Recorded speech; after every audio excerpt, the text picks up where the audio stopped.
Aliwalas ang umagang yun sa baryo Mahilom habang mag-isang naglalakad si Christian patungo sa simbahan. Bakas sa mukha ng 15 anyos na binatilyo ang lungkot dahil alam niya pagdating niya sa simbahan ay wala na roon ang mabait na pari na si Father Henry dahil lumipat na ito ng ibang simbahan. Isa si Christian sa mga sakristan sa kanilang simbahan. Bata pa lang ay palagi na siyang sumasama sa kanyang Lola Melchora sa pagsisimba nito tuwing linggo ng umaga.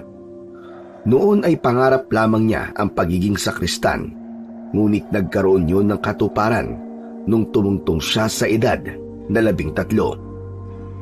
Nang malapit na si Christian sa dulo ng isang eskinita, ay biglang sumulpot si Baldo. Kapwa sila nagulat nang makita ang isa't isa. Si Baldo ay kababata ni Christian na huminto na sa pag-aaral dahil mas nais nito ang tumambay lang. Kahit magkaiba sila ng ugali at pananaw sa buhay, ay hindi yun naging hadlang upang maging matalik na magkaibigan silang dalawa. Christian! Saan ang punta mo? Sa simbahan. May mga kailangan akong gawin dun eh. Taong simbahan ka na nga pala, no? Pero bakit parang ang lungkot mo ngayon? Paano kasi? Wala na ron si Father Henry. Pinalitan na siya ng bagong pare. Naman? May kapalit naman pala eh. Ikaw, Christian, ang babaw-babaw mo naman. Hindi mo kasi naiintindihan, Baldo eh.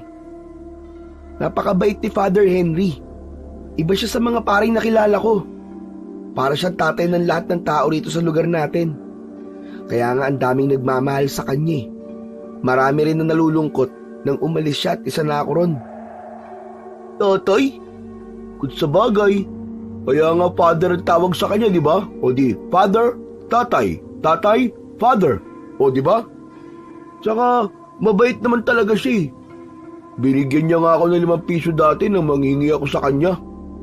Pero, bakit ba father ang tawag sa kanila? Hindi naman natin sila kadugo, di ba? Ewan ko. Yun na siguro nakasanayan. Saka, hindi naman porket hindi mo kadugo, hindi mo na pwedeng maging tatay, di ba? Ewan ko rin. Hindi ako pumapasok sa simbahan eh. Kaya hindi ko gets sa sinasabi mo. Yun na nga ang problema mo, Baldo eh. Kailan ka ba uling nagsimba? Alam mo naman na hindi ko trip yung Christian eh. Wala naman ako nakukuha dun eh. Saka inaantok lang ako kapag nakikinig ako sa misa. Sayang ang oras ko dun. Anong sayang sinasabi mo? Hindi sayang ang paglalaan ng oras sa Panginoon, Baldo. Sana minsan subukan mo magsimba. Hindi pala subukan. Kailangan mong magsimba. Naku, wag na. Ilang beses ko nang sinubukan yun pero inaantok talaga ako. Basta, isama mo na lang ako sa mga panalangin mo Ipagdasal mo rin ako palagi, pare Hindi na sumagot si Christian sa sinabi ng kanyang kaibigang si Baldo. Tumingin lang siya rito at bahagyang tumango. Nagpaalam na siya sa kanyang kaibigan. Tumalikod siya at ipinagpatuloy na ang paglalakad. Sa bawat hakbang ni Christian papunta sa simbahan, ay ramdam niya ang bigat sa kanyang dibdib. Sa kanyang isipan, alam niyang magiging mahirap ang unang misa ng bagong pari. Pero tinatak niya sa sarili na gagawin pa rin niya ang trabaho niya bilang isang sakristan.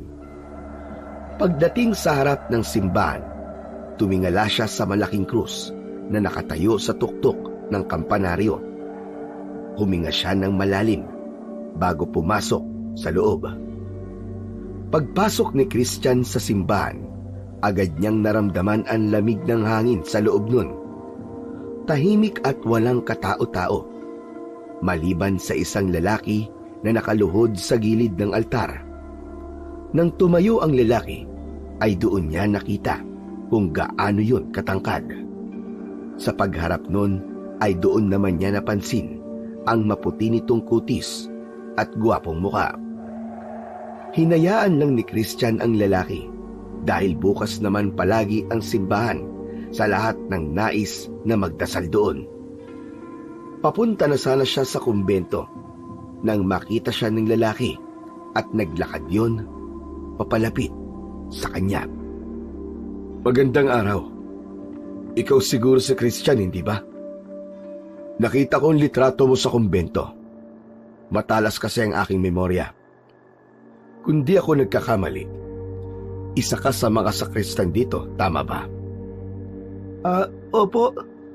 Ako po si Christian. Isa po ako sa mga sakristan dito sa simbahan. Masaya akong makilala ka. Ako naman si Father Jacinto. Kagabi lang ako dumating. Ako ang bago ninyong pari dito sa Baryo Mahilom. Kapatid ako ni Father Henry. Biglang napangiti si Christian sa sinabi ng pari. Ramdam niya ang sinseridad sa boses nito. Bukod doon ay maaliwalas ang mukha nito dahil palagi itong nakangiti. Masaya po akong makilala kayo, Father. Mabuti na lang po at may kapalit kagad si Father Henry. Malaki po ang naitulong niya sa baryo namin. Oo nga eh. Narinig ko na napakabuti niyang tao. Pero huwag ka mag-alala, Christian. Sisikapin kong ipagpatuloy ang mabubuting nasimulan niya dito sa baryo niyo. Kung may kailangan po kayo, Father, nandito lang po ako para tumulong. Maraming salamat kung ganun, Christian. Malaking tulong sa simbahan at sa una kong misa bukas kung narito ka. Opo, Father Jacinto. Palagi po ako narito tuwing may misa. Muling ngumiti si Father Jacinto at tumingin sa altar na parang may hinahanap. Sa likod ng maaliwalas na ekspresyon nito, may kung anong bagay na hindi mawarian si Christian. Ngunit hindi na lang niya yun pinansin. Iniisip niya na baka dahil bago si Father Jacinto ay normal na may maramdaman siyang kakaiba sa pari. Sige po, Father. Maglilinis po muna ako sa kwarto niyo, doon po sa kumbento. Sige, Christian. Maraming salamat. Habang papalayo si Christian, hindi niya maiwasang mapangiti. Sa tingin niya ay mukhang magiging maganda ang simula ni Father Jacinto sa kanilang baryo. Matapos ang mga dapat gawin sa simbahan at kumbento, ay nagpaalam na si Christian kay Father Jacinto para umuwi. Binigyan siya ng 5 piraso ng mansanas ng pari. Malugod naman niyang tinanggap ang bigay ng pari. Pagdating ni Christian sa bahay nila, ay sinalubong siya ng amoy ng bagong lutong sinigang na isda. Simpleng kubo lang ang kanilang tirahan, ngunit palaging malinis at maaliwalas yun dahil masinop at malinis sa bahay ang kanyang Lola Melchora. Nakita ni Christian si Lola Melchora na abala sa paghahain ng kanilang tanghalian sa maliit na mesa sa gitna ng sala. Sakto lang ang dating mo, Apo. Nakahain na. Abay, maghugas ka muna ng kamay mo at maupo ka na rito. Sige po, Lola. Agad na tumungo si Christian sa batalan sa likod ng bahay para maghugas ng kamay. Nang bumalik siya sa loob, nakahanda na ang pagkain. Sinigang na isda at meron ding pritong isda. Meron ding mainit na kanin. Umupo siya at nagdasal muna bago sila tuluyang kumain. Apo, kumusta naman sa simbahan? Ayos naman po, Lola. Natapos ko naman po yung mga gawain ko ron. Oo nga pala, Lola. Alam niyo po ba, nakilala ko na po yung bagong pari sa simbahan. Siya po si Father Jacinto. Siya ba yung kapalit ni Father Henry? Opo, mabait naman po pala siya eh. Palangiti, parang excited nga po siya sa unang misa niya bukas. Mabait? Abay, mabuti naman kung ganon. Pero Apo, iba pa rin talaga si Father Henry. Abay, walang makakapantay sa kanya. Napakabuti niya. Hindi lang bilang isang pare, kundi bilang isang tao. Alam ko po, Lola. Sobrang dami nga po na itulong ni Father Henry dito sa baryo natin. Pero, baka naman po dapat bigyan din natin ng pagkakataon si Father Jacinto. Mukha din naman po siyang mabait eh. Binigyan pa nga po niya ako ng mansanas eh. Madali kasing sabihin na mabait ang isang tao, Apo. Pero ang kabutihan, nasusubok yan sa tagal ng panahon. Tignan natin kung kaya niyang panindigan ng responsibilidad niya sa baryo natin, gaya ng ginawa ni Father Henry. Kailangan lang po nating kilalanin siya ng mabuti, Lola. Ako po, masaya naman po ako na may kapalit na kagad si Father Henry. Ang mahalaga po, may pari pa rin po tayo sa simbahan. May punto ka naman, Apo. Pero sana ay tama ka. Mahirap magtiwala agad, lalo na sa panahon ngayon. Napangiti si Christian sa sinabi ni Lola Melchora. Itinuloy nila ang pagkain habang patuloy silang nagkwekwentuhan tungkol sa araw na yon. Kinabukasan, araw ng linggo. Kapag ganung araw ay maagang nagigising sina Christian at Lola Melchora upang magtungo sa simbahan. Minsan nauunang magtungo sa simbahan si Christian bilang isa siyang sakristan. Pero kung maaga pa naman, ay sabay sila ng kanyang lola. Maganang kumakain ng almusal si Christian. Sinangag at pritong itlog ang nakahain sa mesa. Apo, bilisan mo nang kumain. Kailangan natin makarating na maaga sa simbahan. Ayoko mahuli tayo sa misa. Saka maghahanda ka pa para sa unang misa ng bagong pare, hindi ba? Habang patuloy si Christian sa pagkain, ay may narinig siyang tumawag sa pangalan niya. Biglang sumilip si Baldo sa nakabukas na pinto ng kanilang kubo. Oh, Baldo! Anong ginagawa mo rito? Sumama ka sa akin, Christian! Meron akong ipapakita sa'yo, bilisan mo! Baldo, wag mo munang abalahin ang apo ko at magsisimba pa kami. Hindi pinansin ni Baldo si Lola Melchora. Christian, dali! May papakita ko sa'yo! Mamaya ka na kumain dyan! Lola, saglit lang po ah. Babalik din po ako agad. Mukhang importante po kasi talagang ipapakita ni Baldo eh. Christian, ano ba? Naghahabol tayo sa misa eh. Ngunit hindi na pinakinggan ni Christian ang kanyang lola at tumakbo siya palabas ng kanilang bahay. Ramdam kasi niya talaga na mahalaga ang ipapakita ni Baldo sa kanya base sa reaksyon ng mukha nito. Habang naglalakad papunta sa hindi niya alam na destinasyon, ay nagtanong na si Christian sa kanyang kaibigan. Sandali nga lang, Baldo. Ano bang ipapakita mo sa akin? Saan ba tayo pupunta? Malalaman mo rin mamaya. Mas maganda na ikaw na mismo makakita. Nakakakaba ka naman. Patuloy silang naglakad papunta sa masukal na bahagi ng baryo Mahilom. Habang palapit sa bahaging yun ng baryo, ay napansin ni Christian na maraming tao na ang naroon. May mga pulis, ilang residente, at mga osisero na kung tawagin ay marites. Sa gitna ng kaguluhan, nakita ni Christian ang isang bangkay ng babae na nakalatag sa damuhan. Halos hindi niya kinaya ang nakita niya. Wakwak ang tiyan nito, labas ang mga bituka, at halos wala ng dugo ang katawan. Napahawak siya sa bibig at pilit na pinigilan ang pagsusuka. Diyos ko po! Sinong pumatay sa kanya? Narinig ko kanina na aswang daw may gawa niyan. Hindi ba nakakatakot na meron palang aswang dito sa atin? Ano ka mo? Aswang? Seryoso ka ba, Baldo? Oo, Christian. Ganito raw ang ginagawa ng aswang. Nilalapa ang lamang loob at sinisipsip ang dugo. Wala talagang ititira kahit na isang patak.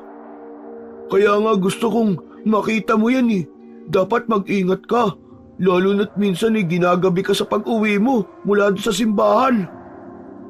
Palayo ng tingin si Christian sa bangkay habang nanginginig ang buo niyang katawan.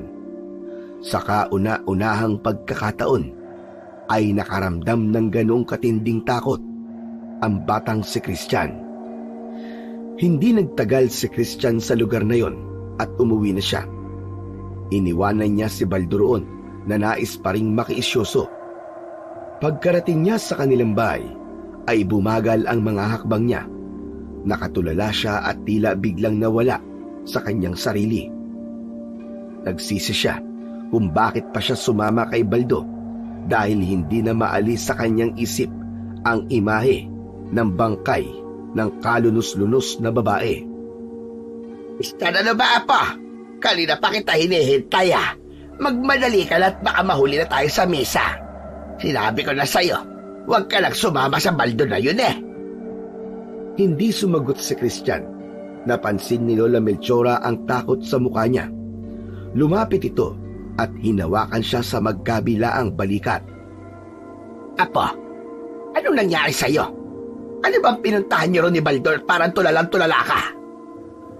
Napabuntong hininga si Christian bago nagsalita. Lola, may nakita po kaming bangkay ni Baldo. Isang babae po. Grabe, Lola. Kalunos-lunos po ang itsura niya. Wakwak po ang tiyan niya at halos wala na pong dugo. Nandun po siya sa kasukalan. Marami pong tao ron. May mga pulis na rin pong dumating. Papa, totoo ba yan sinasabi mo, Apo? Totoo po, Lola. Sabi nga po nila, aswang daw ang pumatay doon sa babae. Aswang?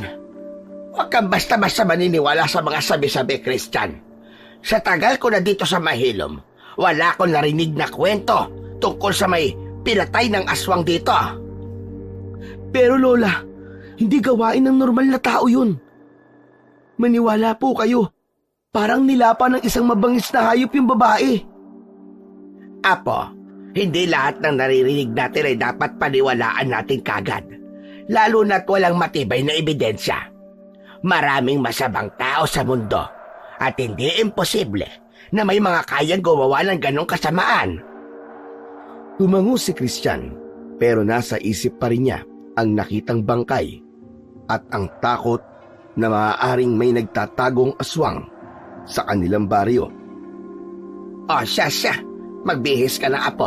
Huwag mong hayaang kainin ka ng takot. Magdasal tayo sa simbahan mamaya. Doon natin idulog ang mga pangamba mo. Bagamat mabigat pa rin ang kalooban niya, ay kumilos na ang batang si Christian at sumunod sa kanyang lola. Pero sa likod ng kanyang isipan, alam niyang hindi mawawala ang imahe ng bangkay at ang misteryong bumabalot sa pagkamatay ng babaeng iyon. Pagdating ni na Christian sa simbahan, ay dumiretso agad siya sa likod kung saan naroon ang silid ng mga sakristan. Iniwan niya si Lola Melchora sa harap ng altar upang maghintay sa pagsisimula ng misa. Kinuha niya ang puting sutana na karaniwang suot ng mga sakristan at maayos niyang isinuot. Hinigpitan niya ang tali sa bewang at inayos ang laylayan. Habang nagbibihis, naririnig niya ang sunod-sunod na yabag ng mga dumating na tao sa simbahan. Inalis muna ni Christian sa kanyang isip ang bangkay ng babae na nakita nila kanina. Nang magsimula na ang misa, ay tumayo na si Christian sa tabi ng altar kasama ng iba pang mga sakristan. Nang dumating na si Father Jacinto, ay agad na nagsimula ang misa.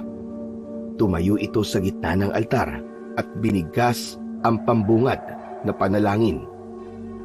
Habang pinagmamasdan ni Christian si Father Jacinto, napansin niya kung gaano kahusay magmisa ang bagong pari. Ang boses nito'y malalim at puno ng sinseridad. Malinaw ang bawat salitang binibigkas nito. Nakita rin ni Christian ang reaksyon ng mga tao na tila humanga ang mga yon sa bagong pari.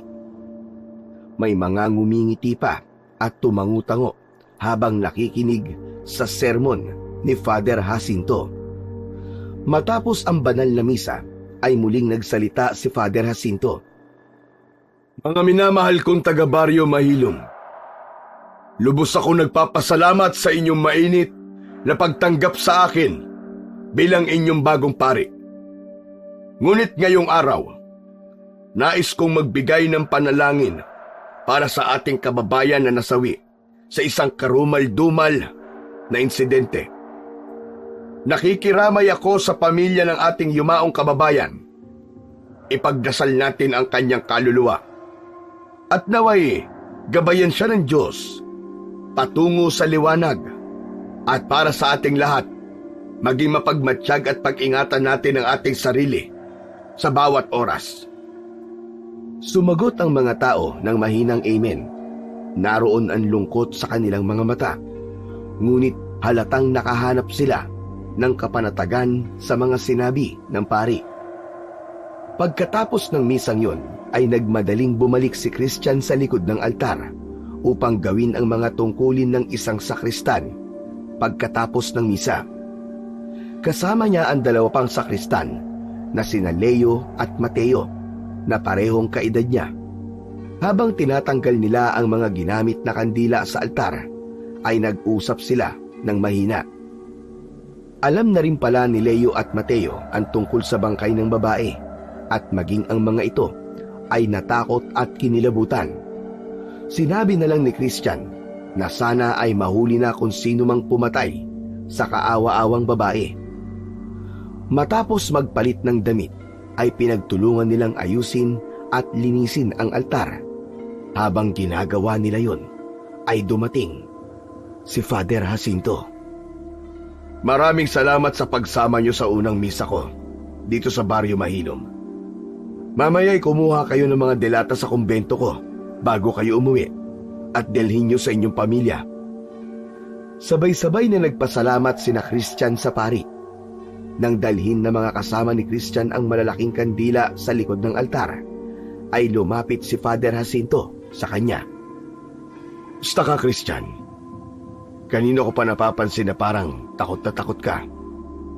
May problema ka ba, iho? Wala naman po, Father.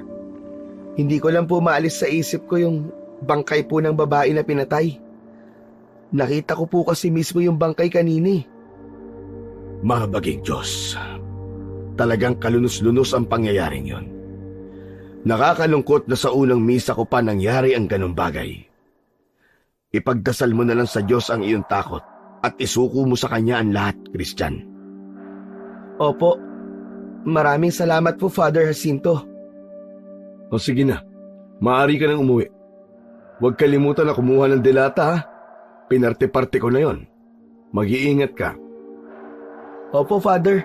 Mag-iingat po ako. Maraming salamat po ulit. Matapos ang ilang sandali, nagpaalam na si Christian sa mga kasamahan niyang sakristan bago tuluyang umuwi. Habang naglalakad siya pauwi, muling bumalik ang imahe ng bangkay sa kanyang isipan. Ngunit pilit niya yung inalis. Pakiramdam niya kasi ay hindi niya magagawang makatulog tuwing gabi kung palagi niya yung iisipin. Nang makauwi na si Christian, ay nadatnan niya si Lola Melchora na nakaupo sa mahabang upuan sa harap ng kanilang bahay. Nagkakape ito. Umupo siya sa tabi nito at nakiinom sa kape ng kanyang lola. Buti naman at nakauwi ka na.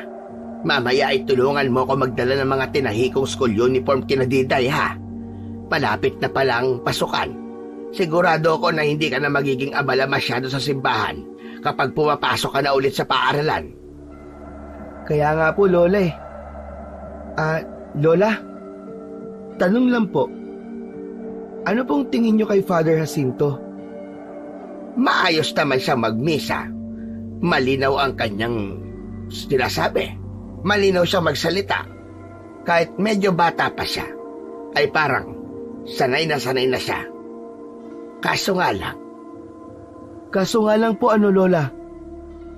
Napailing si Lola Melchora at tumikim bago muling nagsalita. Ewan ko ba, Apo? Parang may kung ano akong pakiramdam sa bagong pari natin.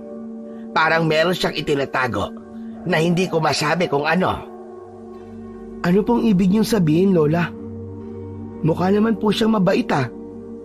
Oo nga, mukha siyang mabait. Pero yun na nga, Christian. Mukha lang. Hindi ko pa siya kilala ng lubusan. Pero parang nasa loob ang kulo niya.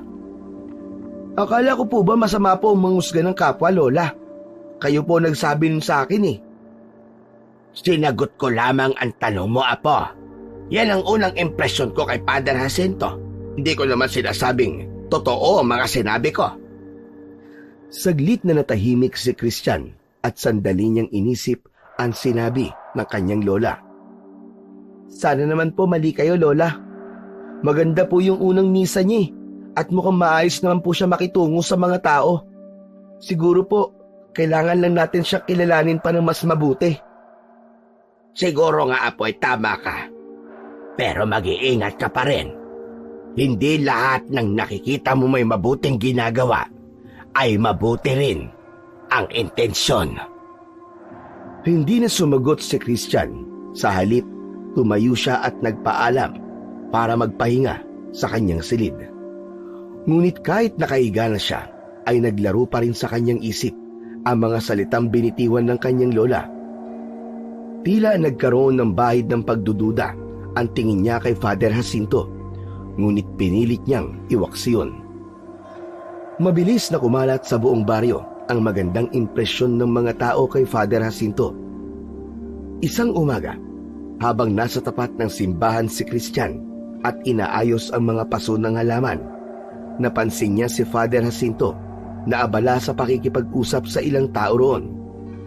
Nakita niya kung gaano kagiliw ang mga tao kay Father Jacinto. Kung minsan, nakikita rin ni Christian na nakikipaglaro ng basketball ang bagong pari sa mga kabataang tulad niya.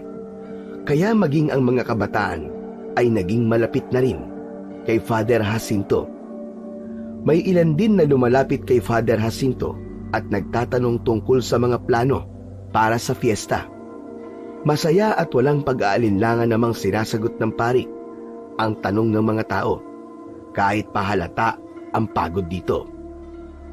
Napansin din ni Christian ang kakaibang pagtrato ng mga kababaihan kay Father Jacinto. May ilan na nahihiya pa at parang hindi makatingin ng diretso sa gwapong pari, habang ang iba naman ay nakikipag-usap ng may kasamang pamumula sa pisngi. Hindi nakaligtas kay Christian ang ilang bulong-bulungan sa paligid na may ilang kadalagahan ang humahanga kay Father Jacinto. Ngunit higit sa lahat, ang tumatak kay Christian ay ang pakiramdam ng kagaanan at kaluwagan na dala ni Father Jacinto sa mga tao. Hindi ito nagpakita ng yabang o pagkasuplado, kahit pahalatang may pagkakataong napapagod din ito sa dami ng ginagampanan nitong tungkulin. Doon napagtanto ni Christian na mali ang unang impresyon ni Lola Melchora sa pari. Totoong mabait si Father Jacinto at hindi lamang yon, may kakaibang karisma ito sa kahit na sino.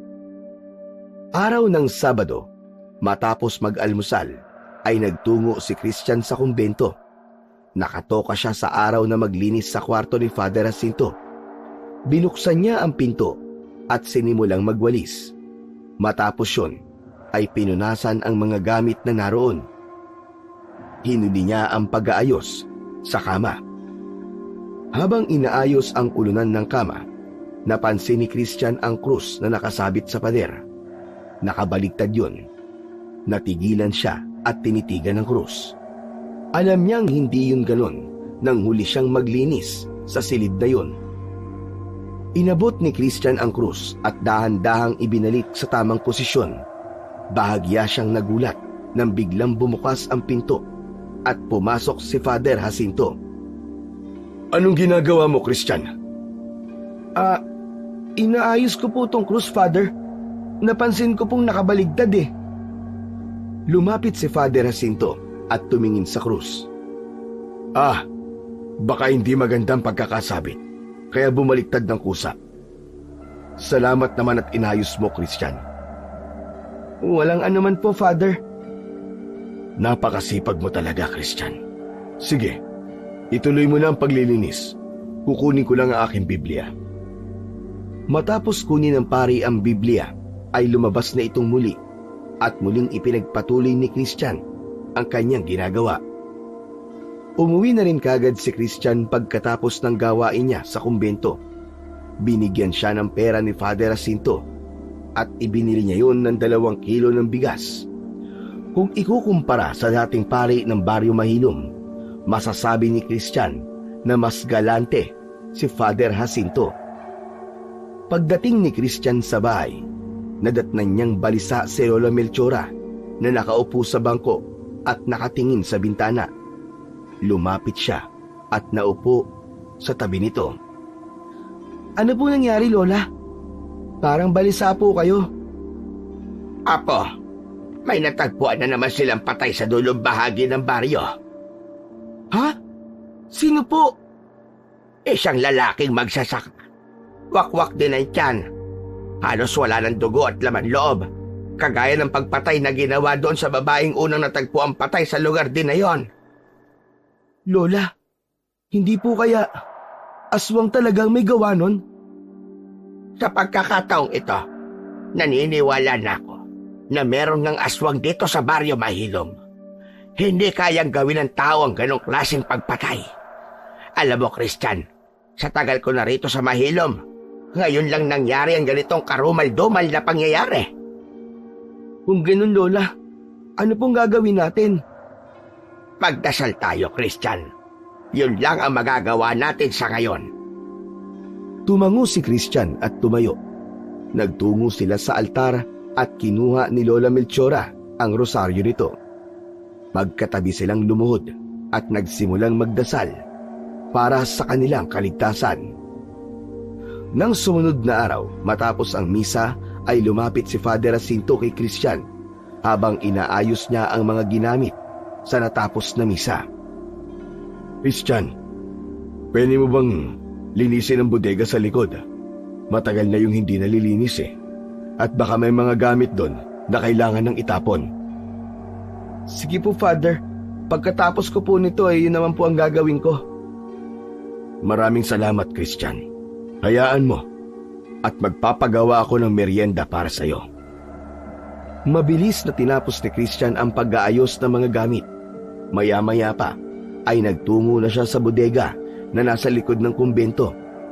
Pagbukas niya ng pinto, sumalubong sa kanya ang alikabok at amoy ng lumang kahoy. Kinuha niya ang walis, basahan at isang kandila dahil medyo madilim ang loob. Nang buhayin niya kasi ang ilaw, ay hindi na yun sumindi dahil pundido na.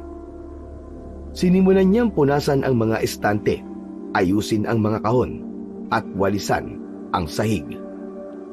Habang nagwawalis, ay napansin ni Christian na nakaangat ang isang sulok ng karpet. Inalis niya yun upang ayusin, ngunit natigilan siya nang makita ang tila pinto sa sahig. Ano kaya to? Tinanggal niya ang nakapatong na karpet at sinubukang buksan ang pinto sa sahig. Tumunog ang kahoy na pinto habang inaangat niya yun.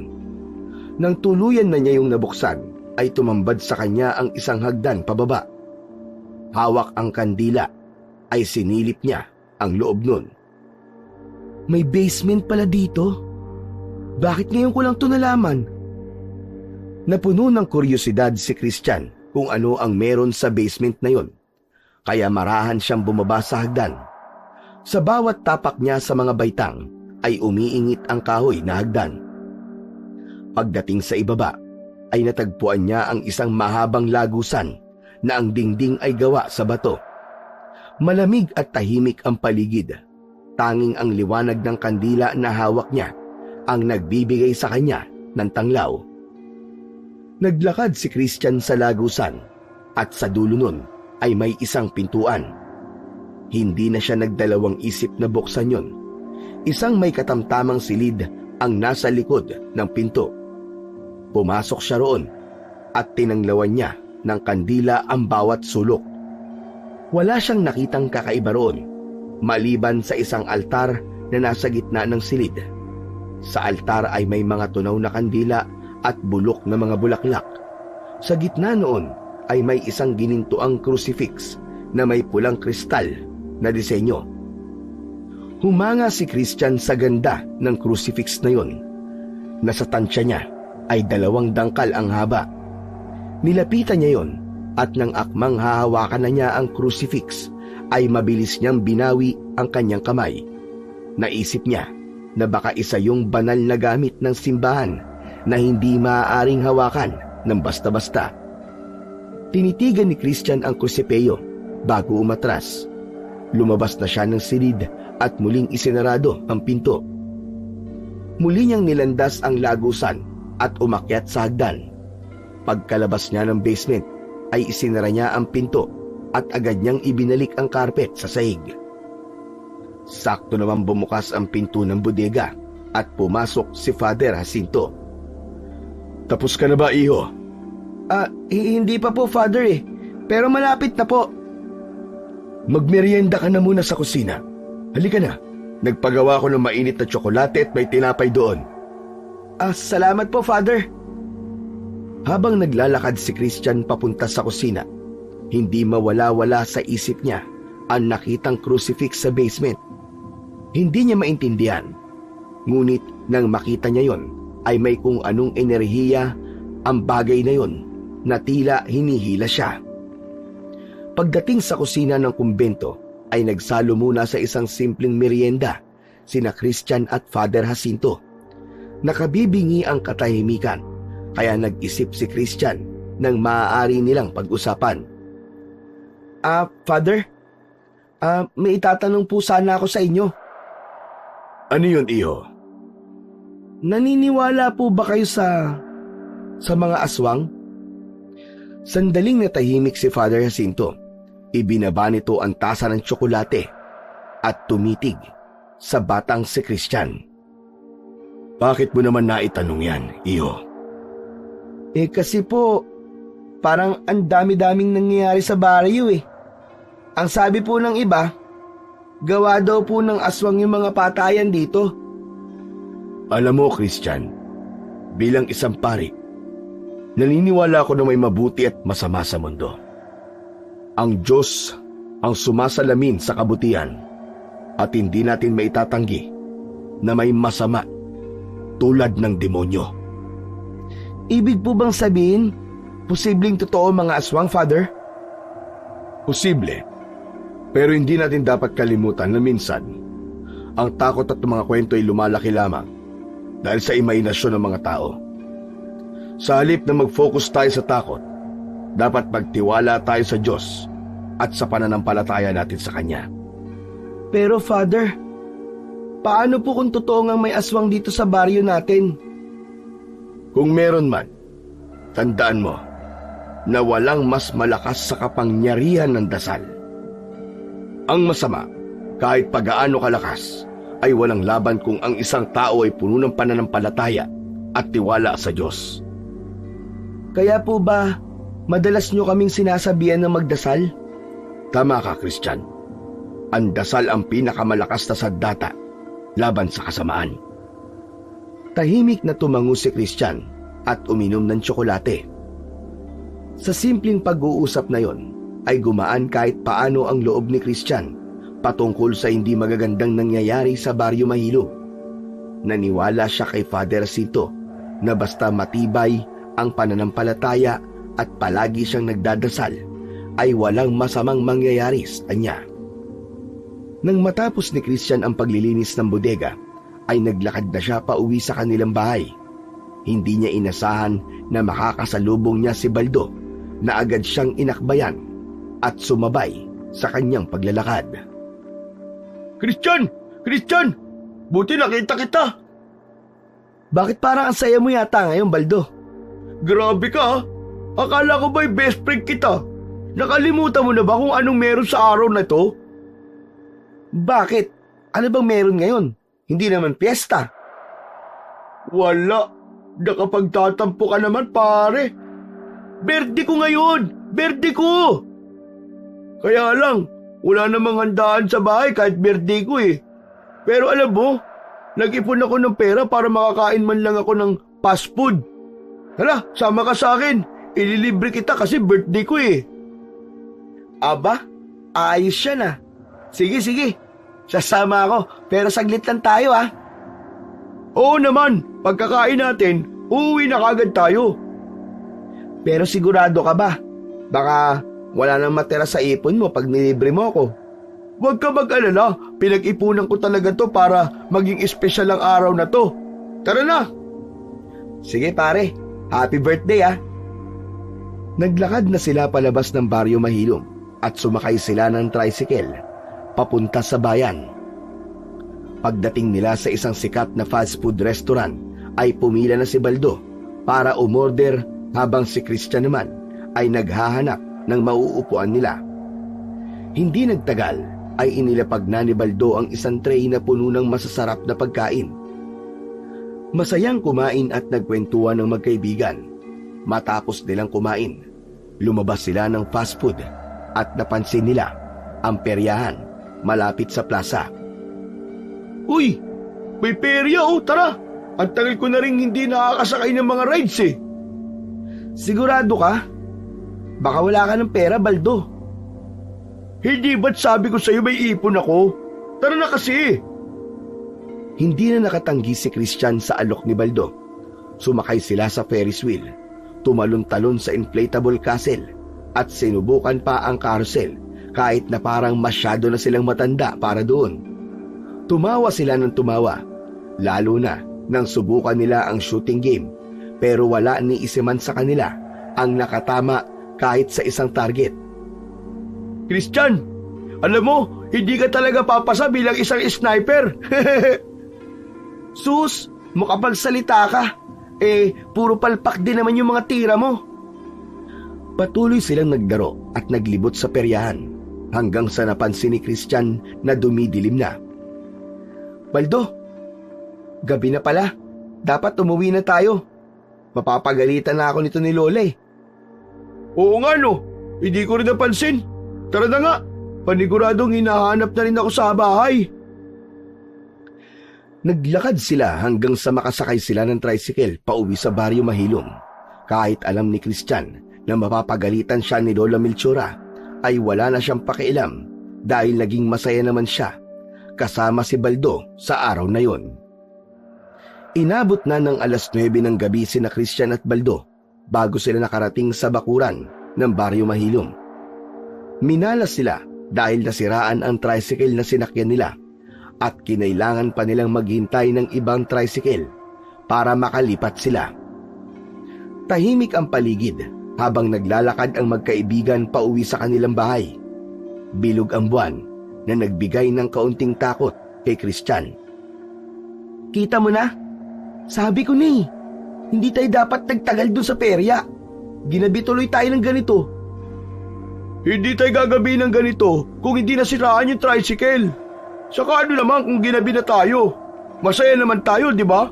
Minsan lang naman tayo magperya kaya dapat ay sinusulit na natin. Sa bagay, tama ka rin naman doon.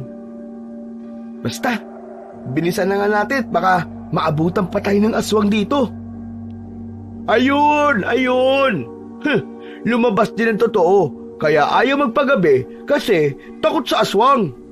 Bakit ikaw? Hindi ka ba natatakot? Ako? Takot sa aswang? Hindi ako natatakot sa aswang na yan, ano? Subukan lang ng aswang na magpakita sa akin at susuntukin ko siya sa bunganga. Sa tingin ba niya ay masisindak niya ako? Hindi ako tatakbo kahit pakaharap ko na siya. Oo na. Ikaw na ang matapang. Ikaw na ang bida. Habang patuloy sila sa paglalakad, ay may naramdaman silang kakaiba sa hangin. Bagya yung uminit. Sinundan pa yun ng kaluskos sa kung saan, kaya napahinto sila sa paglalakad. Christian, naramdaman mo ba yun? Oo. Parang may kakaiba sa paligid. Sa unahan nila ay may isang nilalang ang biglang sumulpot. Habang papalapit yun, ay unti-unti nilang nakita ang anyo ng nilalang.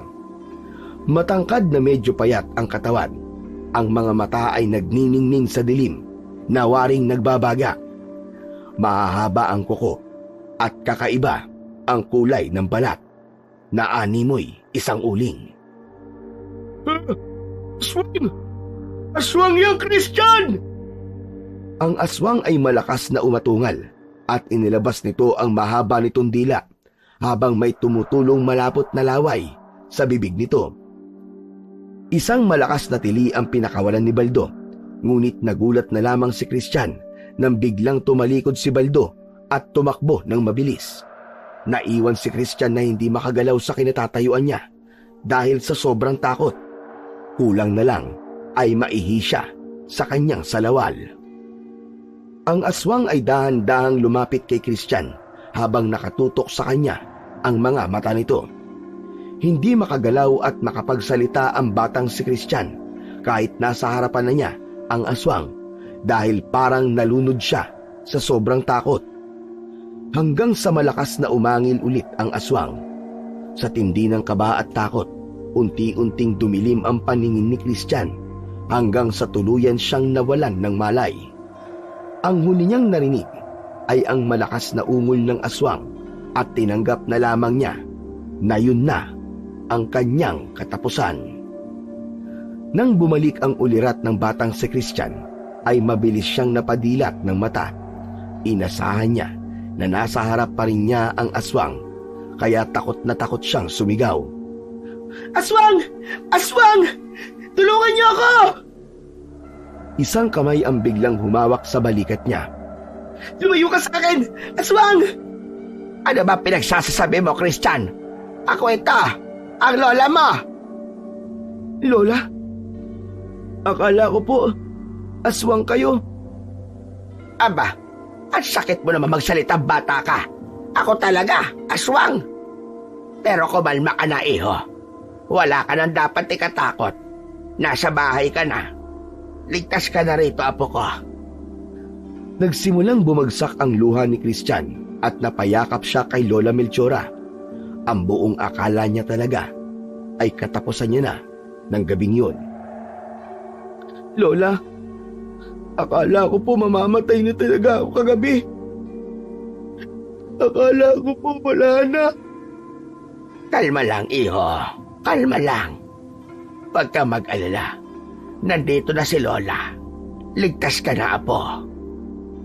Habang hinahaplos ni Lola Melchora ang likod ni Christian hanggang sa unti-unti na siyang kumalma. Makalipas ang ilang sandali ay kumalas siya sa yakap at tumingin sa lola niya. Ngayon, pwede mo na bang ikwento sa akin kung ano nangyari? Dinala ka rito ng mga tanod na walang malay. Ang sabi nila sa akin ay nakita ka nila na walang malay na nakahiga sa gilid ng daan. Lola, galing po kami nun sa bayan ni Baldo. Tapos ginabi po kami dahil pumunta pa po kami ng perya tas hindi po namin namalayan ng oras. Habang pauwi po kami, biglang may lumitaw po na aswang sa daan. Kaya lang po tumakbo po bigla si Baldo at naiwan ako. Sa sobrang takot ko po, para bang hindi po ako nakagalaw. Tas unti-unti pong yun, dumilim po ang paningin ko, nawalan ako ng malay. Tapos hindi ko na po alam ang nangyari. Sigurado ka bang aswang ang nakita mo? Opo, Lola. Sigurado po ako. Aswang po talaga nakita ko, maniwala po kayo. Kaya lang, nagtataka po ako kung bakit hindi niya po ako pinatay. Hindi ko alam, apo. Pero wag mo nang isipin yan. Ang mahalaga sa ngayon ay nakaligtas ka at buhay kang nakauwi dito. Natatakot pa rin po ako, Lola. Paano po kung hanapin niya ako o balikan niya ako? Kaya nga kailangan nating maging handa, apo. At huwag kang mag-alala. Hindi kita pababayaan kahit na ano pang mangyari. Muli niyang niyakap si Lola Melchora. Pero ang kaba at takot sa dibdib niya ay hindi pa rin tuluyang nawawala. Napatingin siya sa bintana kung saan kitang-kita niya ang bilog na buwan. Pilit pa rin niyang hinahanap ang kasagutan kung bakit hindi siya pinatay ng aswang kahit meron na tong pagkakataon na gawin yon. Kinaumagahan, kahit paano ay nabawasan na ang takot ni Christian. Matapos mag-almusal, ay inutusan siya ng kanyang lola na bumili ng bigas. Habang naglalakad siya, ay nakita niya ang kaibigan niyang si Baldo na nakatambay sa ilalim ng isang puno habang ngumunguya ng hinog na bayabas. Agad na lumapit si Christian sa kanyang kaibigan. Hoy, Baldo! Oh, Christian! Aba, buhay ka! Siyempre naman, hindi ko pa oras sa mamatay, no? Akala ko ba hindi ka tatakbo? Kahit makita mo ang aswang, ikaw pa ang naunang tumakbo sa ating dalawa eh. Kasi naman, iba talaga pag nasa harapan mo na pala yung aswang eh. Nakakatakot pala talaga. Ang laki ng mga mata tapos parang lumiliyab pa. Tapos ang haba-haba ng pangil. Daig mo pa ang hinabol ng aso sa bilis mo tumakbo ah. Hindi mo man lang ako inisip. Paano? Natulala ka na parang estatwa. Hindi mo rin naman alam ang gagawin mo. Biglang natawa si Christian pero maya-maya pa ay naging seryoso na ang mukha niya. Pero Baldo, nagtataka lang ako. Kasi nawalan ako ng malay kagabi dun sa harapan mismo ng aswang.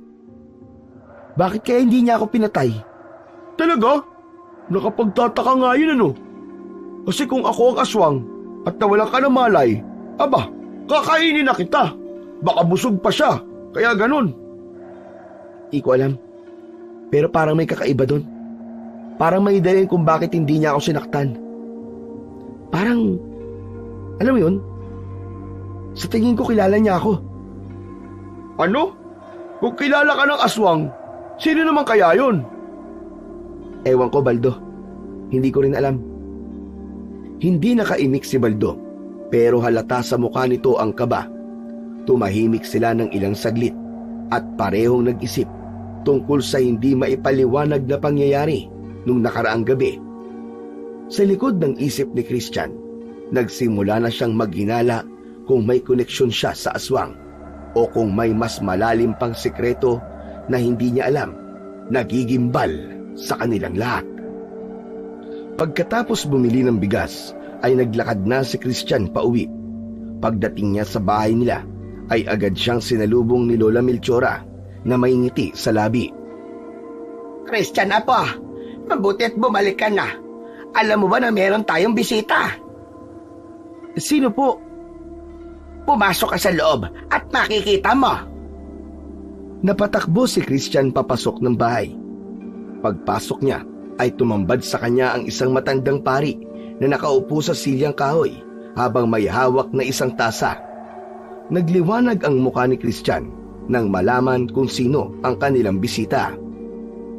Father Henry? Agad na lumapit si Christian sa dating pari ng Baryo Mahilom at niyakap ito ng mahigpit. Father, ang tagal niyo pong nawala. Namiss ko po kayo. Namiss ko rin kayo.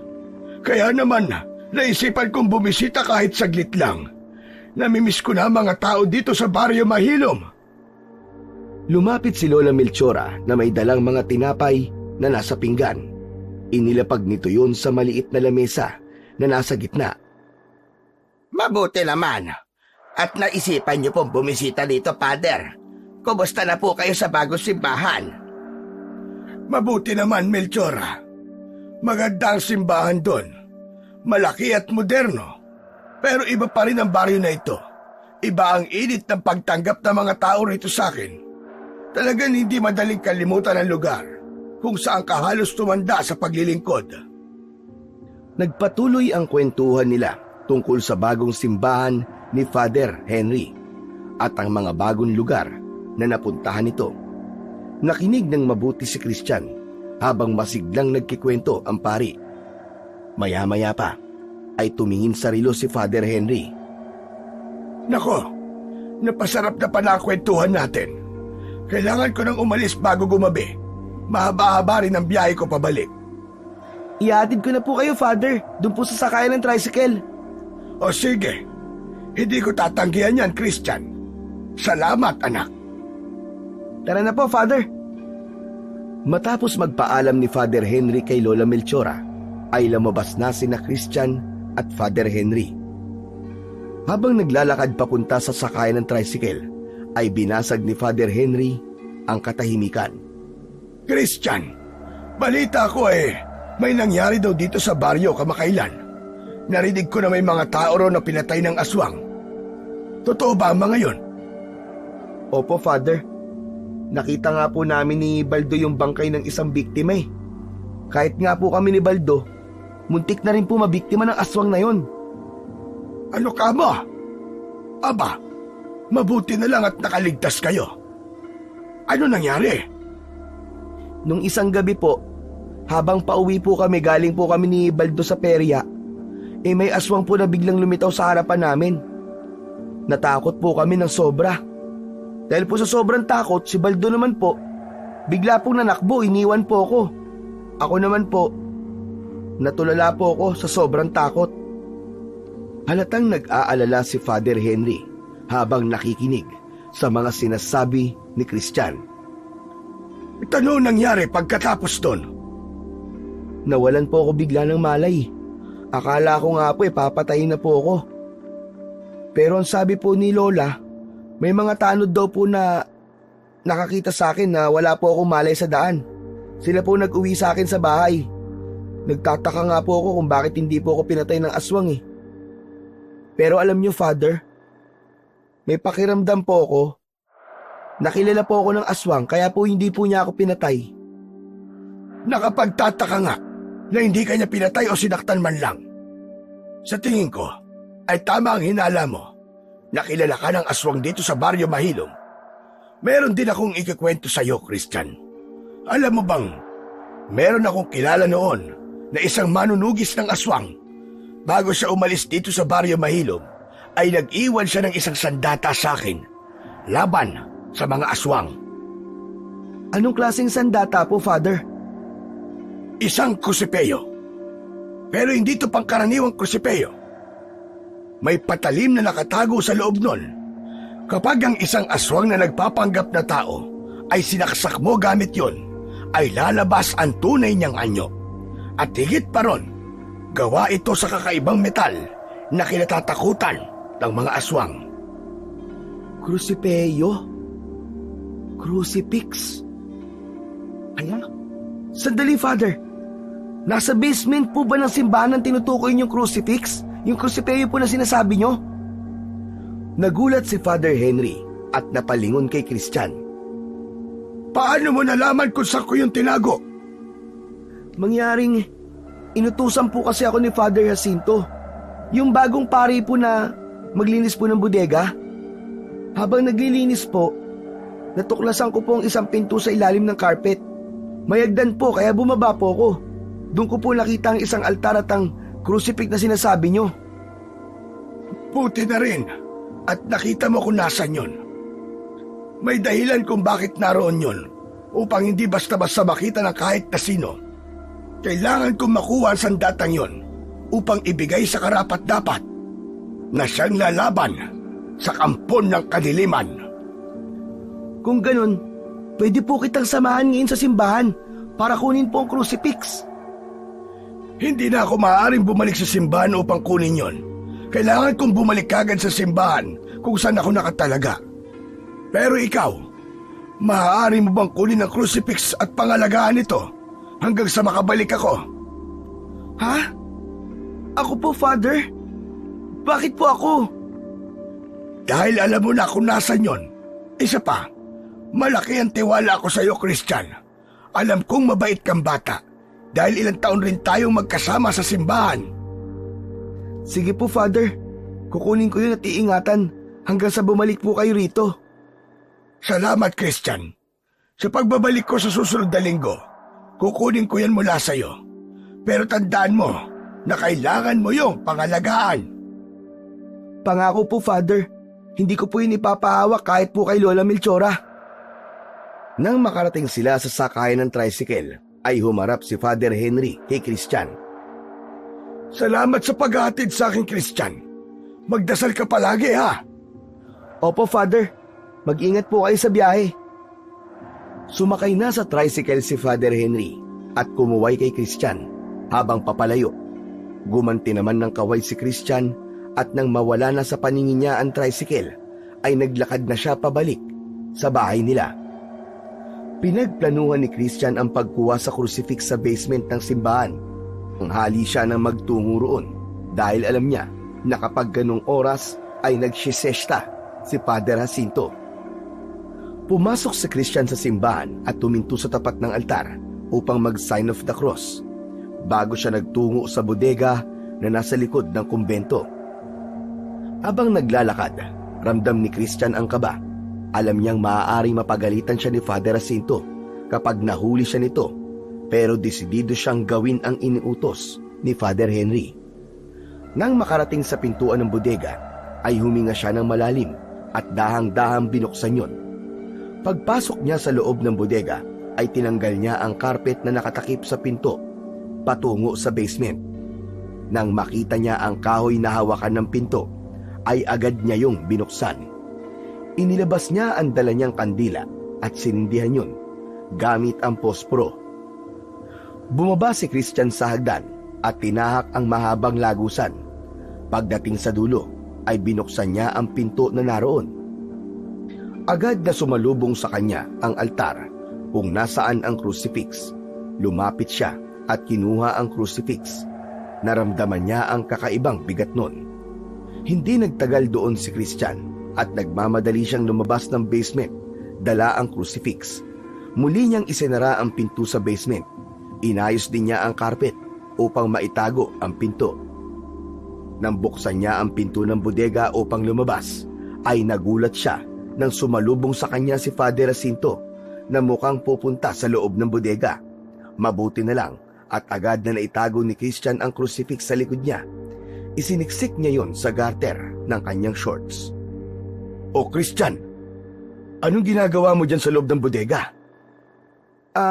Ano po kasi, parang nalaglag po yata ang 20 pesos ko dito nung naglinis po ako dito, Father. Hinanap ko lang po, kaya lang, wala. Hindi ko po talaga nakita." "Huwag mo nang hanapin yon. Ikaw talagang bata ka. Bibigyan na lang kita ng pera kung talagang kailangan mo." "Naku, Father, wag na po. Nakakahiya naman po kung papalitan niyo pa. Ako naman po ang nakawala nun eh." "Sigurado ka ba, iho?" "Opo. Saka, baka hindi ko po rito yung nawala." "O siya, sige. Ikaw ang bahala kung ayaw mong tanggapin ang kapalit ng 20 pesos mong nawala. Oo nga pala. Sa makalawa ay magkakaroon tayo ng panggabing misa pagkatapos ng prosesyon para sa piyesta." "Okay po, Father. Ayusin po agad namin ang altar para po sa misang yon. Sige po, uuwi na po ako." Naglakad na palayo si Christian, dala ang crucifix. Labis ang kasiyahan niya dahil alam niyang matutuwa si Father Henry kapag nalaman nito na nakuha niya na ang pinapakuha nito sa kanya. Kahit paano ay nagkaroon din siya ng pag-asa na matatapos na ang pag-atake ng aswang sa lugar nila, lalo na't meron palang sandata na kayang tumalo sa mga aswang. Pagdating ni Christian sa kanilang bahay, ay itinago niya ang crucifix sa ilalim ng mga damit niya na nakalagay sa isang kahon. Kinagabihan, matapos maghapunan, ay kinuha ni Christian ang isang lumang aklat na ibinigay sa kanya noon ni Father Henry. Habang abala siya sa pagbabasa, ay lumapit si Lola Melchora at naupo sa harap ni Christian. Christian, apo, may sasabihin ako sa iyo. "Ano po yun, Lola?" Namatay si Aling Nena, yung matandang kumari ko sa kabilang baryo. Inatake pala yun sa puso kahapon. Makikipaglamay sana ako ngayong gabi, apo. "Pero Lola, hindi po ba delikado? Gabi na po ah. Baka mamaya makasalubong niya pa po yung aswang gaya nung nangyari sa amin ni Baldo." Huwag kang mag-alala, apo. Hindi naman ako mag-isa. May mga kasama akong pupunta ron at sabay-sabay din kaming uuwi. Saka, hindi ako magpapakabayani na magpunta roon kung ako lang mag-isa. "Kahit na po may kasama kayo, hindi niyo pa rin sigurado kung kaya niyong labanan yung aswang. Saka nirarayuman na po kayo. Hindi kayo makakatakbo. Hindi ba mas mabuting dito na lang po kayo, Lola? Wag na po kayong umalis. Pwede naman pong ipagdasal na lang po natin si Aling Nene." Ikaw naman bata ka. Masyado kang negatibo mag-isip. Walang mangyayaring masama sa akin. Uuwi din kagad ako at hindi ako magtatagal doon. Lola, kung ganito na lang po kaya, kung sumama na lang po kaya ako sa inyo para hindi po ako nag-aalala dito sa bahay. Wag na, apo. Wag na. Sino magbabantay dito sa bahay natin? Alam mo namang ayokong iiwang walang tao ang bahay na to eh. Napabuntong hininga si Christian. Doon niya napagtanto na kahit anong sabihin niya sa kanyang lola, ay hindi niya na mapipigilan ito sa lakad nito sa gabing yon. Ay nako, ano pa nga bang magagawa ko? Sige po, mukhang hindi ko naman po kayo mapipigilan eh. Pero Lola, mag-iingat po kayo ah. Huwag kang mag-alala, Apo. Babalik din naman ako kagad. Kakain lang ako ron ng sopas tapos uuwi na rin ako. Pagkaalis ni Lola Melchora ay sinarado ni Christian ang pinto at siniguradong nakalakyon, maging ang mga bintana. Tumungo siya sa kanyang kwarto at nagdasal ng taimtim. Ipinagdasal niya na sana ay walang mangyaring masama sa kanyang lola. Matapos magdasal ay humiga na si Christian. Makalipas ang ilang oras ay hindi niya namalayan na nakatulog na pala siya. Ngunit sa kalagitnaan ng tulog niya ay bigla siyang nagising. Dama niya ang malamig na hangin na pumapasok mula sa siwang ng bintana at naramdaman din niya ang mabilis na tibok ng kanyang puso. Kinabahan siya sa dahilan na hindi niya malaman. Hanggang sa naalala ni Christian si Lola Melchora, paulit-ulit na tumakbo sa isip niya ang isang tagpo kung saan nilalapa ng aswang ang kanyang lola. Pilit niya yung inalis sa kanyang imahinasyon, ngunit hindi siya nagtagumpay. Dahil doon ay mas lalong tumindi ang kanyang kaba. Sa mga sandaling yon ay hindi na mapakali si Christian hanggang sa nagdesisyon na siyang lumabas upang sunduin si Lola Melchora upang makasiguro siya na ligtas itong makakauwi. Kinuha niya ang crucifix at hinila niya ang itaas na bahagi nun at doon niya nalaman na totoo nga ang sinabi ni Father Henry sa kanya na may nakatagong patalim sa crucifix. Habang naglalakad ay mahigpit na hawak ni Christian ang crucifix. Habang tinatahak niya ang madilim na daan patungong kabilang baryo ay napadaan siya sa simbahan. Napansin niya ang isang anino sa gilid nito. Alam niyang tao yun at nagkaroon siya ng kuryosidad kung sino ang nasa likod ng anino na yon. Naglakad si Christian papunta sa gilid ng simbahan at sinundan niya ang pinuntahan ng anino hanggang sa nakita niya si Father Jacinto na naglalakad patungo sa bodega. Nagtago si Christian sa likod ng isang malaking puno at tahimik na pinanood ang pari. Pumasok si Father Jacinto sa bodega at isinarado niya ang pinto. Makalipas lamang ang ilang minuto ay bumukas din kagad ang pinto ng bodega. Inasahan ni Christian na si Father Jacinto ang lalabas. Ngunit laking gulat niya nang imbis na si Father Jacinto ang lumabas ay isang nakakatakot na aswang ang lumabas mula sa pinto ng bodega. Mabilis yung tumakbo palayo hanggang sa mawala na yon sa kanyang paningin. Kinabahan si Christian para kay Father Jacinto dahil alam niya na nasa loob pa rin ng bodega ang pari. Sa kabila ng kaba ay marahan siyang naglakad papunta sa bodega at binuksan niya ang pinto. Pumasok siya at inilibot niya ang kanyang paningin, ngunit hindi niya nakita roon si Father Jacinto. Hanggang sa pumasok sa isip niya ang isang realisasyon. Hindi maaari. Si Father Jacinto. Siya ang aswang. Nagtaasan ang balahibo ni Christian matapos niyang mapagtanto ang bagay na yun. Yun lang kasi ang paliwanag na naisip niya kung bakit hindi niya nakita si Father Jacinto sa bodega matapos nitong pumasok doon. Nagmamadaling lumabas ng bodega si Christian habang pinagpapawisan siya ng malamig. Hindi pa rin siya makapaniwala sa kanyang natuklasan, pero paulit-ulit niyang sinabi sa kanyang sarili na baka nagkamali lang siya. Hindi na itinuloy ni Christian ang pagsundo kay Lola Melchora. Mula simbahan ay naglakad na siya pauwi sa kanilang bahay. Ngunit pagdating niya roon ay nandoon na ang kanyang lola na bakas sa muka ang pag-aalala nang makita siya. Diyos ko kang bata ka! Saan ka ba galing? Pagdating ko ay wala ka. Nagpahangin lang po ako saglit, Lola, tsaka naglakad-lakad. Alam mo naman na may aswang na gumagala tapos lumalabas ka pang mag-isa. Paano kung makita ka ulit ng aswang na yon? Lola, wag po kayong mag-alala. Tignan nyo, ligtas naman po akong nakauwi.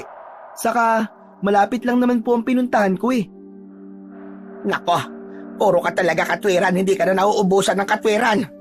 Ay sige na, matulog na tayo. At anong oras na rin? Tumango si Christian. Nauna na siyang nagpunta sa kwarto upang humiga. Habang nakahiga ay hindi pa rin siya mapalagay. Pilit niyang iniisip na hindi aswang si Father Jacinto dahil kahit siya ay hindi makapaniwala na magiging aswang ang isang alagad ng Diyos. Pumikit si Christian pero naglaro pa rin sa kanyang isipan ang mga nakita niya. Ang anyo ng aswang, ang pagmamadali ni Father Jacinto at ang pagkawala nito sa loob ng bodega. Huminga siya ng malalim at pilit na pinapakalma ang kanyang sarili. Ngunit nanatili sa kanyang isipan ang nakakatakot na katotohanan na maaaring si Father Jacinto ay isang aswang na nagtatago sa likod ng sutana nito. Kahit hindi nakatulog ng maayos ng nakaraang gabi, ay maaga pa ring nagising si Christian kinaumagahan. Umupo siya sa hapagkainan habang naghahain si Lola Melchora ng almusal nila.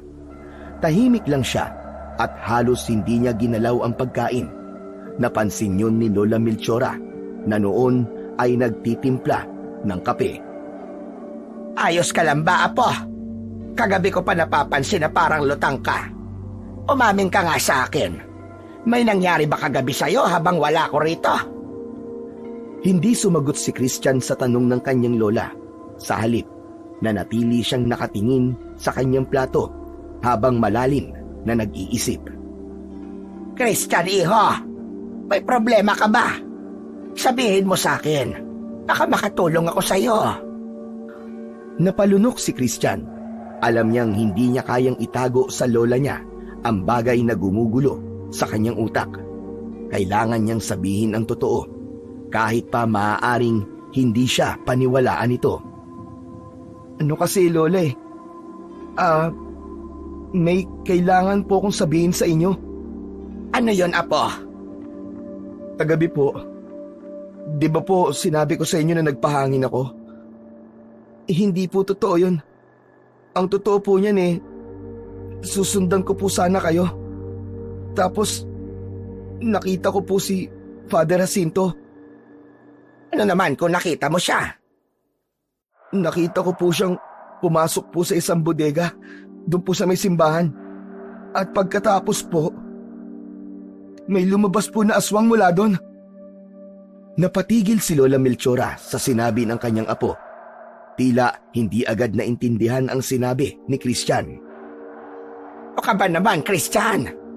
Baka naman nagkakamali ka lang ng nakita. Baka namamalikmata ka lang. Hindi po, Lola. Sigurado po ako. Wala nang ibang pumasok sa bodega kundi si Father Jacinto lang. At wala rin ako nakitang ibang lumabas kundi yung aswang lang, Lola. Tapos po, pagpasok ko po doon sa loob ng bodega, hindi ko po nakita si Father Jacinto doon.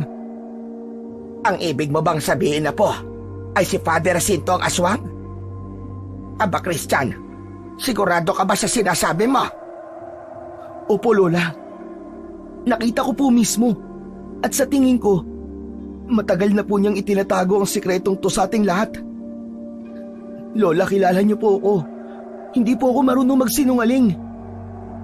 Dahan-dahang tumayo si Lola Melchora habang nakalagay ang isang kamay sa dibdib. Maging ito ay hindi makapaniwala sa sinabi sa kanya ng kanyang apo. Kung totoo sinasabi mo, kailangan nating ipaalam ito sa mga tao. Hindi natin pwedeng hayaang magpatuloy siya sa paggawa ng masama dito sa ating lugar. Bigla silang napatigil nang may marinig silang mahinang kaluskos sa may pinto. Paglingon nila ay nandoon si Father Jacinto. Nakatayo ito at nakangisi habang nakikinig sa kanilang usapan. Kaya pala, parang may kakaibang pakiramdam ako kagabi. Alam niyo na pala ang sikreto ko. Nandito ako para sana ipaalala sa inyo ang misa mamayang gabi. Ngunit nagulat ako sa narinig ko. Napatayo na rin si Christian. Sa sobrang seryoso ng usapan nila ng kanyang lola, ay hindi na nila napansin na naroon na pala si Father Jacinto at narinig ang usapan nila. Iniharang ni Lola Melchora ang sarili nito kay Christian na para bang pinoprotektahan siya nito. Sa bibig mo na mismo nang galing. Aswang ka nga talaga, Father. At oo, alam na namin ang totoo. Hindi kami natatakot na sabihin ito sa buong baryo. Napangisi si Father Jacinto. Hindi ito natinag sa banta ni Lola Melchora. Eh di sabihin nyo. Pero sinong maniniwala sa inyo? Ako? Ari, ako ang tinitingalang tagapaglingkod ng Diyos. Eh kayo, sino kayo para paniwalaan ng mga taga rito? Hindi mo kami kayang takutin, Jacinto. Sisiguraduhin kong mabubunyag ang pagiging aswang mo sa lahat. Subukan nyo. Pero tandaan nyo na kaya kong baligtarin ang sitwasyon. Kaya kong sabihin na kayo ang mga aswang. At sigurado kong mas paniniwalaan nila ako. Kaya mag-ingat kayong dalawa. Dahil hindi nyo alam kung ano ang kaya kong gawin. Kaya kung ako sa inyong dalawa, mananahimik na lang ako.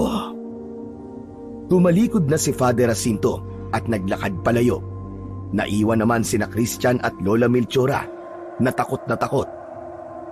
Napaupo si Lola Melchora habang nakahawak pa rin sa kanyang dibdib. Ikinuha ito ni Christian ng isang basong tubig. Lola, ano pong gagawin natin ngayon? Tama po si Father Jacinto. Kumpara sa atin, siya po ang paniniwalaan ng mga tao. Hindi tayo susuko, Apo. Ay paraan pa. Kailangan mabunyag ang kasamaan niya bago pa mahuli ang lahat. Wala nang nasabi si Christian dahil maging siya ay hindi alam kung ano ang gagawin sa sitwasyon na kinasasadlakan nila ng kanyang lola. Sumapit na ang prosesyon na taon-taon na ginaganap sa Baryo Mahilom tuwing sasapit ang piyesta. Ang buong baryo ay puno ng liwanag mula sa mga kandilang hawak ng mga tao habang sila ay naglalakad sa makitid na kalsada. Sa unahan ng prosesyon ay ang malaking karo ni San Miguel na binubuhat ng ilang kalalakihan. Nakasunod doon ang mga deboto na taimtim na nagdadasal. Naroon din si Father Jacinto na may hawak na krus at may maamong ngiti sa kanyang muka. Sa tabi niya, tahimik na naglalakad si Christian na pinipilit kontrolin ang kaba sa kanyang dibdib.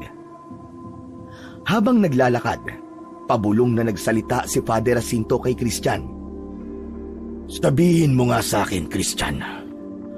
Ano ang binabalak nyo ng lola mo? Alam mo na kung anong balak namin, Father. Tatapusin namin ang kasamaan mo. Bahagyang natawa si Father Jacinto sa sinabi ng batang si Christian. Ngunit ang tawa nito ay halos hindi narinig dahil sa mga dasal ng mga tao sa paligid. Ang tapang mo, Christian. Pero paano mo gagawin yon? Sino ang maniniwala sa'yo? Ako ang pari ng Baryo Mahilom. Ako ang nagtuturo ng mabuti, ang tagapagdala ng pag-asa. At ikaw ay isang hamak na bata lamang na walang maipapakitang ebidensya.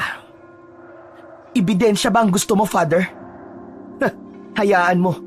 Meron kami niyan. Maghintay ka lang. Talagang sinusubukan mo ko, bata. Pero ito ang tandaan mo. Ilang beses ko na itong ginawa. Marami na akong bayan na pinanggalingan. Pero kahit minsan, ay hindi ako natalo. Magagaya lang kayo ng lola mo sa mga nagtangkang bumangga sa akin. Pwes, nagkakamali ka ng bayan na pinuntahan, Father. Dahil dito sa Baryo Mahilom, matatapos ang kasamaan mo. Nang makabalik ang prosesyon sa simbahan, ay bumalik na ang mga tao sa loob upang maghanda naman para sa misa. Habang tumutunog ang kampana, tila naramdaman ni Christian ang bigat ng responsibilidad sa kanyang balikat. Alam niyang walang ibang makakapigil sa pari, kundi siya lamang, at meron na siyang plano kung paano niya magagawang isiwalat sa lahat ang madilim na sikreto ni Father Jacinto. Sa loob ng simbahan, tumahimik na ang lahat nang magsimula na ang misa ni Father Jacinto. Ramdam ni Christian ng mga oras na yun ang tensyon sa paligid.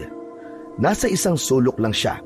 Suot ang kanyang damit na pangsakristan at ang kanyang isang kamay ay mariing nakahawak sa crucifix na itinago niya sa ilalim ng kanyang kasuotan.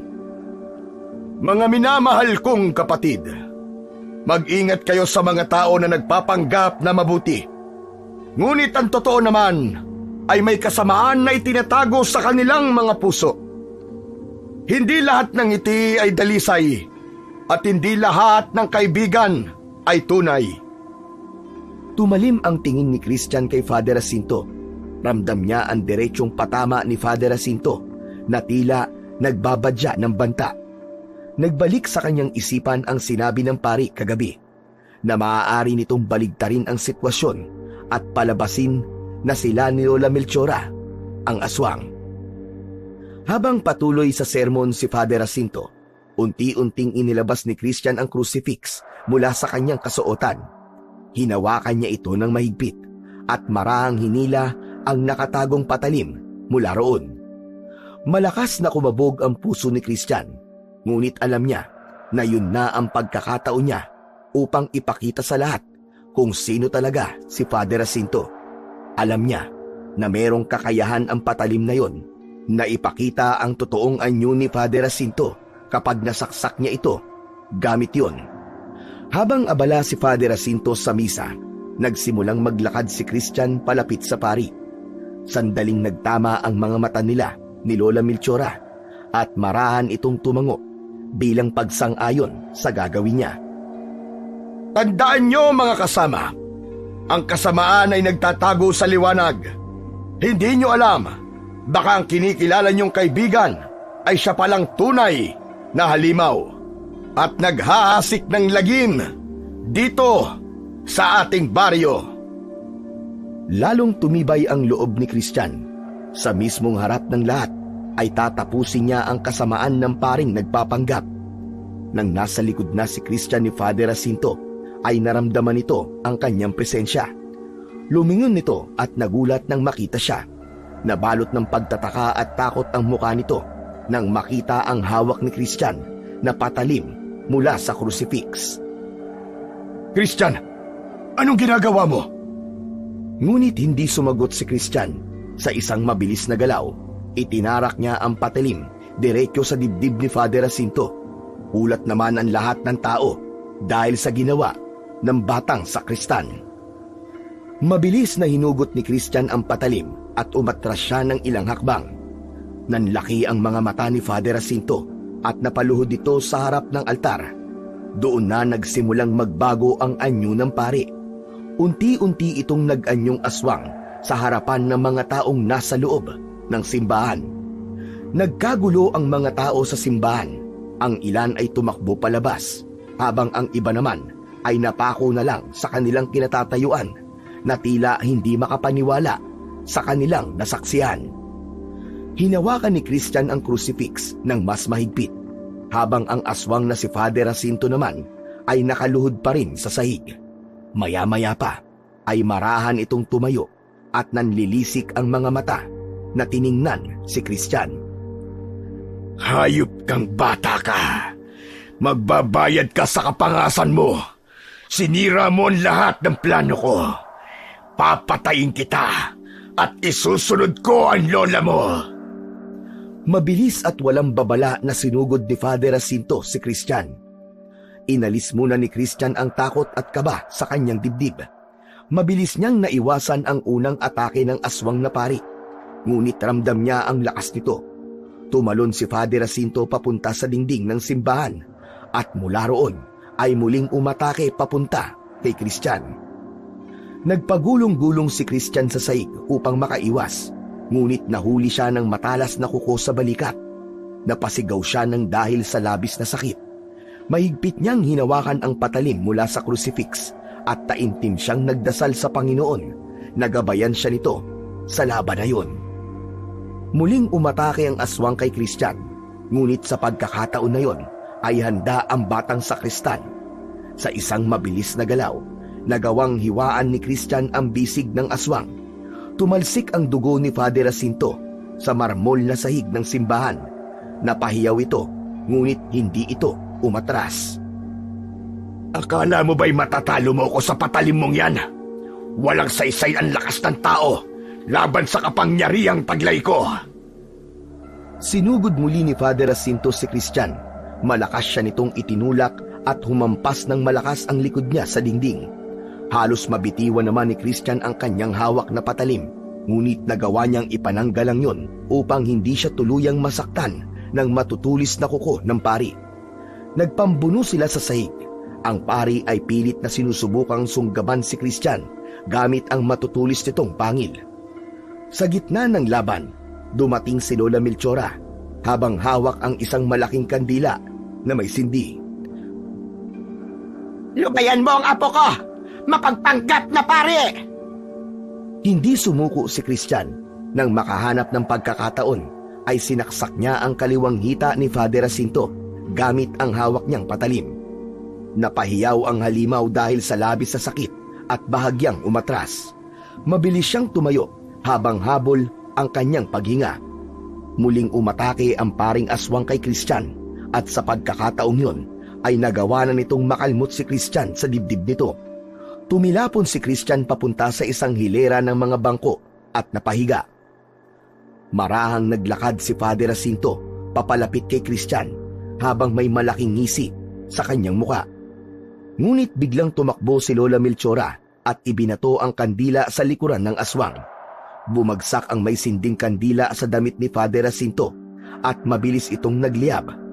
Kumalat ang apoy sa buo nitong katawan na naging sanhi upang mataranta ang paring aswang. Nagpumiglas si Father Jacinto habang nilalamon ng apoy ang katawan nito. Sa pagkakataong yon, muling tumayo si Christian at sinugod si Father Jacinto. Sa isang mabilis at malakas na galaw, isinaksak niya ang patalim sa tapat ng puso ni Father Jacinto. Para ito sa lahat ng pinatay mo, paring aswang! Matapos yun, ay bumagsak ang aswang sa sahig habang patuloy itong nilalamon ng apoy. Ilang segundo lang ay huminto na ito sa paggalaw hanggang sa tuluyan na itong binawian ng buhay. Ang mga tao sa simbahan na nanood sa buong laban ay dahang-dahang lumapit sa katawan ng aswang. Hindi pa rin makapaniwala ang mga yun na ang paring tiningala nila dahil sa kabutihan nito ay isa palang kampon ng kadiliman. Lumapit si Lola Melchora kay Christian at niyakap siya nito. Naiyak ito nang makita ang mga sugat ni Christian, pero sinabi niya na ayos lang siya at ang importante ay nagtagumpay sila na wakasan ang kasamaan ng mapagpanggap na pari. Kinabukasan, habang naghahanda ng almusal si Lola Melchora, ay nakaupo lang si Christian habang hawak ang kusipeyo. Hindi pa rin siya makapaniwala sa lahat ng nangyari nung nakaraang gabi. Maya-maya pa, isang hindi inaasahang bisita ang dumating. Walang iba kundi si Father Henry. Agad itong pinapasok ni Lola Melchora. Nakarating sa akin na nangyari kagabi. Kahit ako hindi makapaniwala na si Father Jacinto pala ang aswang dito sa Baryo Mahilom.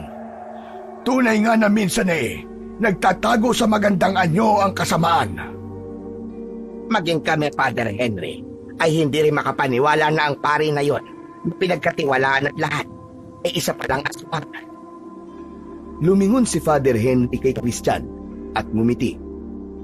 Christian, iho, nalaman ko ang ginawa mong kabayanihan. Napakabigat ng desisyon na ginawa mo. Ngunit, iniligtas mo ang buong baryo.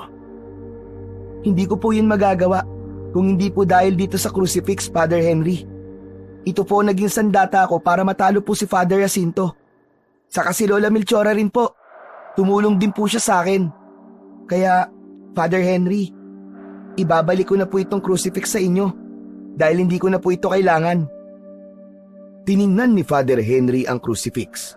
Kinuha nito yon at matiim yung tiningnan. Ngunit nagtaka si Christian nang ibalik ni Father Henry ang crucifix sa kanya. Alam mo, Christian, naisip kong ibigay ito sa isang taong karapat-dapat. Isang tunay na mandirigma laban sa kasamaan. Father, ano pong ibig niyong sabihin? Nagpakita ka ng tapang. Kahit alam mong maaari ka mapahamak, ay nakipaglaban ka pa rin. Kaya nararapat na ikaw nang magmay-ari ng crucifix na yan. Naniniwala ako sa kakayahan mo, Christian, at sa kabutihan ng iyong puso. Naku, maraming salamat po, Father. Nangako po ako sa inyo. Naaalagaan ko po ang crucifix. Hindi ko po kayo bibiguin. Alam ko, iyo. Dahil pinatunayan mo na sa lahat na ikaw ang nararapat na mga laga sa crucifix na yan. Isang malaking ngiti ang sumilay sa labi ni Christian.